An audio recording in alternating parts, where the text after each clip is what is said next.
യേശു വായിച്ച വേദഭാഗം എന്തായിരുന്നു? ബദ്ധന്മാർക്ക് വിടുതൽ, കുരുടന്മാർക്ക് കാഴ്ച, പ്രസാദോത്സവം പ്രസംഗിപ്പാൻ ദൈവം എന്നെ അഭിഷേകം ചെയ്ത് അയച്ചിരിക്കുന്നു.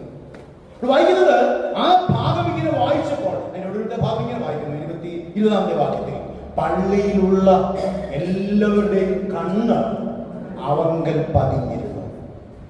അവനെ മാത്രം കാണുവാൻ, മറ്റാരെയും കാണുവാനല്ല, മറ്റാരെയും കേൾക്കുവാനല്ല. ഞാൻ ഇങ്ങനെ പറഞ്ഞ് അവസാനിപ്പിക്കട്ടെ. നമ്മുടെ ജീവിതത്തിൽ കർത്താവിന്റെ സന്നിധിയിൽ കർത്താവിനെ കാണുവാൻ കഴിയുന്നുണ്ടോ? മരുഭൂമിമലയുടെ അനുഭവം ഉണ്ടാകാം. മരുഭൂമിമലയിലേക്ക് പോകുമ്പോൾ യേശു കർത്താവ് അവിടേക്ക് ചെന്ന മാത്രയിൽ അവിടെ ഇതാ 3 പേർ നിൽക്കുന്നത് കാണുകയാണ്. ആര്? പത്രോസും യാക്കോബും യോഹന്നാൻ. നോക്കുമ്പോൾ മോശ നിൽക്കുന്നു, പിന്നെ ഏലിയാവ് നിൽക്കുന്നു, യേശുവും നിൽക്കുന്നു. ഉടനെ സ്വർഗത്തിൽ ഒരു ശബ്ദം ഉണ്ടാവുകയാണ്. എന്താ പറഞ്ഞേ? ഇവൻ എന്റെ പ്രിയപുത്രൻ, ഇവന് ചെവി കൊടുപ്പീൻ. അവർ തലപൊക്കി നോക്കിയാറെ യേശുവിനെ അല്ലാതെ, വാസ്തവികനെ അവർ തലപൊക്കി നോക്കിയാറെ യേശുവിനെ അല്ലാതെ മറ്റാരെയും കണ്ടില്ല. മറ്റു 2 പേരും പഴയ നിയമത്തിന്റെയും പുതിയ നിയമത്തിന്റെയും പ്രതീകമായി നിൽക്കുകയാണ്. പഴയ നിയമത്തിന്റെ പ്രതീകമായി മോശ നിൽക്കുകയാ, ന്യായപ്രമാണത്തിന്റെ പ്രതീകമായി നിൽക്കുകയാ. ന്യായപ്രമാണം യേശുക്രിസ്തുവിൽ നിവർത്തിക്കുകയാണ്.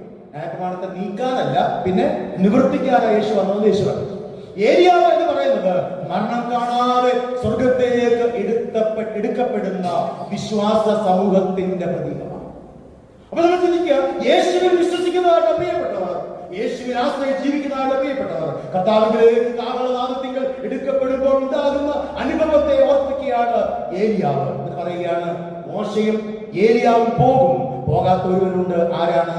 യേശു കർത്താവ്. അവർ തലപൊക്കി നോക്കിയപ്പോൾ യേശുവിനെ മാത്രമേ കണ്ടുള്ളൂ. ഞാൻ പറയട്ടെ, ഇന്ന് ഈ പകൽക്കാലം, ഈ ദിവസങ്ങളിൽ, പ്രത്യേകിച്ച് 2026 മുന്നോട്ടുള്ള നാളുകളിൽ നമ്മുടെ ഈ ലോക ജീവിത യാത്രയിൽ കാണുവാൻ പറ്റുന്നതായിട്ടുള്ള പല നേതാക്കന്മാരും, പല ആളുകളും, സാമൂഹിക സാംസ്കാരിക മത നേതാക്കന്മാരൊക്കെ മുൻപിലേക്ക് വന്നേക്കാം. എന്നാൽ അവരെയൊന്നുമല്ല കാണേണ്ടത്, അവരെയൊന്നുമല്ല ഒന്നാമതായി കാണേണ്ടത്.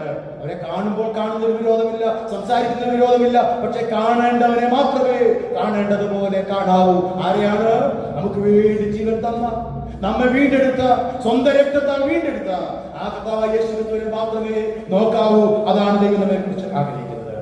യോഹന്നാൻ 20:20 ഇങ്ങനെ വായിക്കുന്നു, കർത്താവിനെ കണ്ടിട്ട് ശിഷ്യന്മാർ അത്യന്തം സന്തോഷിച്ചു. ദൈവത്തിന്റെ സ്തോത്രം. കർത്താവിനെ കണ്ടിട്ട് ശിഷ്യന്മാർ അത്യന്തം സന്തോഷിച്ചു. കഴിഞ്ഞ ചില ദിവസങ്ങളായി കാണാതിരുന്ന യേശു കർത്താവ്, കല്ലറയിലേക്ക് പോയ യേശു കർത്താവ് ഇപ്പോൾ ഇതാ അടച്ചിട്ടിരിക്കുന്ന മുറിക്കുള്ളിലേക്ക് വന്ന് അവിടെ നിന്നുകൊണ്ട്